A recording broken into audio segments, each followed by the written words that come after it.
ಪ್ರಕಾಶ್ ಅವರೇ, 17% ಮಾತ್ರ ವಫ್ಗೆ ಸಂಬಂಧಪಟ್ಟ ಆಸ್ತಿ ಉಳಿದಿದೆ.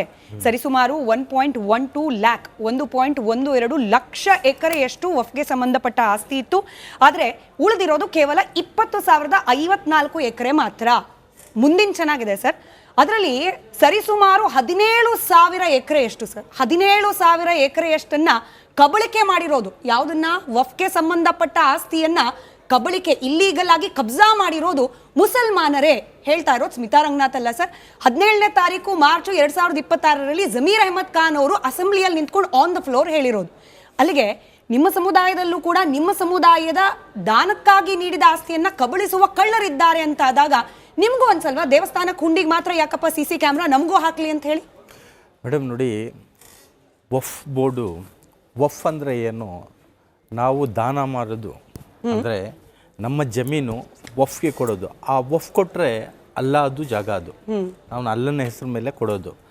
ಅದರಲ್ಲಿ ನೋಡಿ ಎಷ್ಟು ಇದು ಬರುತ್ತೆ, ಎಲ್ಲ ಬಡವರ ಮೇಲೆ, ವಿಧವಾ ಮೇಲೆ, ಅನಾಥ ಮಕ್ಕಳ ಮೇಲೆ, ಅವ್ರ ಮೇಲೆ ಖರ್ಚು ಮಾಡಬೇಕು. ಆದರೆ ನೋಡಿ ನಮ್ಮ ಇಂಡಿಯಾದಲ್ಲಿ ಈ 3ನೇ ದೊಡ್ಡ ಜಾಗ ವಕ್ಫ್ ಬೋರ್ಡ್ದು ಇರೋದು. ಆ ಜಾಗ ಸರಿಯಾಗಿ ಯೂಸ್ ಆದರೆ ನಮ್ಮ ಮುಸಲ್ಮಾನರಲ್ಲಿ ಎಷ್ಟು ಮುಸಲ್ಮಾನರು ಇದ್ದಾರೆ ನಮ್ಮ ಭಾರತದಲ್ಲಿ, ಆ ಮುಸಲ್ಮಾನಿಗೆ ಒಂದು ಮನೆ ಇರುತ್ತೆ. ಅದರಲ್ಲಿ ಕಬಳಿಕೆ ಆಗ್ತಾ ಇದೆ, ಕಳ್ತನ ಮಾಡ್ತಾ ಇದ್ದಾರೆ. ಅದು ನೋಡಿ ಈಗ ಏನಾಗಿದೆ ಅಂದರೆ, ಈಗ ನಮಗೆ ಮಸೀದಿ, ಯಾವ ಮಸೀದಿ ಇದಕ್ಕಿರುತ್ತೆ, ಆ ಮಸೀದಿಗೆ ಏನು ಆದಾಯ ಬರುತ್ತೆ, ಏನು ಪ್ರಾಫಿಟ್ ಬರುತ್ತೆ, ಅದು 7% ನಾವು ಇವ್ರು ಕೊಡಬೇಕು ವಕ್ಫ್ ಬೋರ್ಡ್ಗೆ. ಆ ವಕ್ಫ್ ಬೋರ್ಡು ಅವರು ಇದ್ರ ಮೇಲೆ ಖರ್ಚು ಮಾಡ್ತಾರೆ. ಇನ್ನೊಂದು ನೋಡಿ, ಈಗ ಈ ರಾಮ ಮಂದಿರ್ನಲ್ಲಿ ಕಳ್ತನ ಆಯಿತು ಅಂತ ಇಶ್ಯೂ ನಡೀತಾ ಇದೆಲ್ಲ, ಈ ನಮ್ಮರಲ್ಲಿನೂ ಇದೆ, ಈ ಥರ ಇದೆ. ಆದರೆ ಮಸೀದಿನಲ್ಲಿ ಕಳ್ತನ ಆಗಲ್ಲ. ನಮ್ಮ ಮಸೀದಿನಲ್ಲಿ ತುಂಬ ಕಮ್ಮಿ ಮಸೀದಿನಲ್ಲಿ ಡೊನೇಷನ್ ಕೊಡೋದು. ಯಾಕಂದರೆ ಟ್ರಸ್ಟ್ ಅವ್ರವ್ರು ಮಾಡ್ತಾರೆ. ಈಗ ಚಿಕ್ಕ ಮಸೀದಿ ಇರುತ್ತೆ, ಅಲ್ಲಿ ಏನೋ ಡೊನೇಷನ್ ಯಾವಾಗಿರುತ್ತೆ? ಶುಕ್ರವಾರ ಆದಮೇಲೆ ಇದು ಹಿಡಿತಾರೆ, ಇಲ್ಲಾಂದರೆ ಹುಂಡಿ ಇರುತ್ತೆ, ಅದಿರುತ್ತೆ. ಆವಾಗ ಏನು ನಮಾಜ್ ಆಗಿದ ತಕ್ಷಣವೇ ಆ ದುಡ್ಡೆಲ್ಲ ಹಾಕಿಬಿಟ್ಟು ಯಾರ್ಯಾರು ಇದ್ದಾರೆ ಕೂತ್ಕೊಂಡು ಜನ ಎದುರುಗಡೆನೆ ಲೆಕ್ಕ ಮಾಡಿಬಿಟ್ಟು ಆ ಬೋರ್ಡ್ ಮೇಲೆ ಬರೆದ್ಬಿಡ್ತಾರೆ, ಇಷ್ಟು ಖರ್ಚಾಗಿದೆ, ಇಷ್ಟಿದೆ, ಇಷ್ಟು ಬ್ಯಾಲೆನ್ಸ್ ಇದೆ ಅಂತ. ಆ ಥರ ಮಸೀದಿನಲ್ಲಿ ಯಾವತ್ತೂ ಮೋಸ ಆಗಲ್ಲ. ಅನ್ಸುತ್ತೆ ಸರ್, ನಿಜ ಅಲ್ಲ, ಆಗಬಾರ್ದು ಅನ್ನೋದೇ ಉದ್ದೇಶ. ಈಗ ಎಲ್ಲಾ ದೇವಸ್ಥಾನಗಳಲ್ಲೂ ಹಂಗೆ ಅಲ್ವಾ ಸರ್? ದೇವಸ್ಥಾನದಲ್ಲೂ ನೀವು ಹೇಳ್ದಂಗೆ, ಇಲ್ಲ ನನ್ನ ಪ್ರಶ್ನೆ ಕೇಳಿಸ್ಕೊಳ್ಳಿ.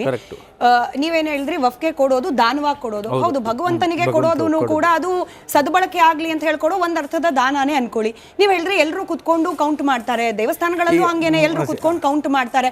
ಅಲ್ಲೂ ಕಳ್ಳರಿದ್ದಾರೆ ಅಂದ್ರೆ ಇಲ್ಲೂ ಇರಬಹುದೇನೋ ಅನ್ನೋ ಅನುಮಾನ ಸಹಜವೇ.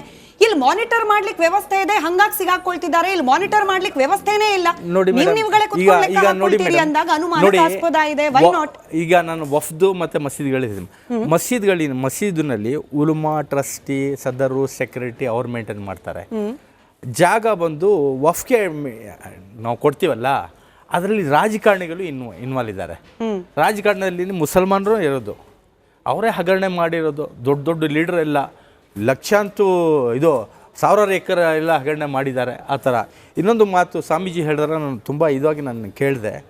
ನೋಡಿ ಮೇಡಮ್, ಈಗ ನಮ್ಮ ತಂದೆಯವರು ಏನು ಹೇಳ್ತಾಯಿದ್ರು, ನೀನು ತುಂಬ ದೊಡ್ಡ ಶ್ರೀಮಂತ ಇದ್ದರೆ, ನಿನ್ನ ಹತ್ರ ದೌಲತ್ ತುಂಬ ಇದೆ, ಖರ್ಚೇ ಆಗ್ತಾ ಇಲ್ಲ, ಆದರೆ ನೀನು ಆ ದುಡ್ಡು ನಾಶ ಆಗಬೇಕಂದ್ರೆ ಏನು ಮಾಡಬೇಕು? ಮಸೀದಿ ಒಂದು ಇಟ್ಟಿಗೆ ಬಂದು ನಿನ್ನ ಮನೆಯಲ್ಲಿ ಇಕ್ಕೋ, ಅದೇ ಸಾಕು ನೀನು ಬರ್ಬಾದಾಗಕ್ಕೆ ಅಂತ. ನೋಡಿ, ಯಾವತ್ತೂ ದೇವರ ದುಡ್ಡು, ಮಸೀದಿ ದುಡ್ಡು, ದರ್ಗಾದು ದುಡ್ಡು ಯಾವ ಕಲ್ತಾಣ ಮಾಡ್ತಾರ ಅವ್ರು ಸರಿಯಾಗಿ ಇರಲ್ಲ.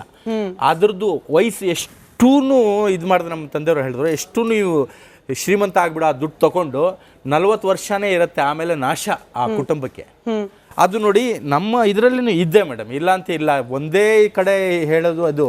ಇನ್ನೊಂದು ಏನಂದರೆ, ನನಗೆ ತುಂಬ ದುಃಖ ಏನಾಗತ್ತೆ, ಈಗ ನೋಡಿ ರಾಮ ಮಂದಿರ ಕಟ್ತಾರಲ್ಲ, ಎಷ್ಟು ಇದು ಮಾಡಿದ್ರು, ಸಾವಿರಾರು ಜನ ಸತ್ತರು, ತುಂಬ ಜನ ಬಲಿದಾನ, ಮುಸಲ್ಮಾನರು ಸತ್ತಿದ ಮೇಲೆ ಇಷ್ಟು ಜಗಳ ಮಾಡಿಬಿಟ್ಟು ರಾಮ ಮಂದಿರ ಕಟ್ಟಿದ ಮೇಲೆ ಇಷ್ಟು ಹಗರಣೆ ಆಗ್ತಾ ಇದೆ ಅಂದರೆ ನಮಗೂ ತುಂಬ ಒಂಥರ ಅಸಹ್ಯ ಆಗ್ತಾ ಇದೆ, ಬೇಜಾರಾಗ್ತಾ ಇದೆ.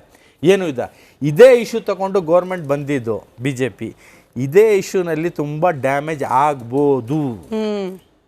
ಇದು ಬಿಜೆಪಿ ಗೌರ್ಮೆಂಟ್ಗೆ ತುಂಬಾ ದೊಡ್ಡ ಲಾಸ್. Anyway, ಸರಿಯಾಗಿ ನೋಡಿ, ಇದ್ರ ಮೇಲೆ ತನಿಖೆ ನಡೆದು SIT ನೋಡಿ, ಅಲ್ಲಿ UP-ನಲ್ಲಿ ಕಳ್ತನ ಆಗಿರೋದು ರಾಮ ಮಂದಿರಲ್ಲಿ ಒಂದು ನನ್ನ ಚಾನಲ್ನಲ್ಲಿ ನೋಡಿದೆ, ಕರ್ನಾಟಕದಲ್ಲಿ ದುಡ್ಡಿದ್ದೆ ಅದು ಅಲ್ಲಿಂದ ಹಗರಣ ಮಾಡಿಬಿಟ್ಟು ರೈಲ್ನಲ್ಲಿ ತಂದು ಇಲ್ಲಿ ಕರ್ನಾಟಕದಲ್ಲಿ ಎಲ್ಲೇ ಇಕ್ಕಿದ್ದಾರೆ ಸರಿಯಾಗಿ ತನಿಖೆ ಆದ್ರೆ ಗೊತ್ತಾಗುತ್ತೆ. ಇಲ್ಲ, ನೀವು ಹೇಳಿದ ಒಂದು ಅಂಶ ಕರೆಕ್ಟ್ ಇತ್ತು. ಬಿಜೆಪಿ ವಕ್ತಾರರು ಅಶೋಕ್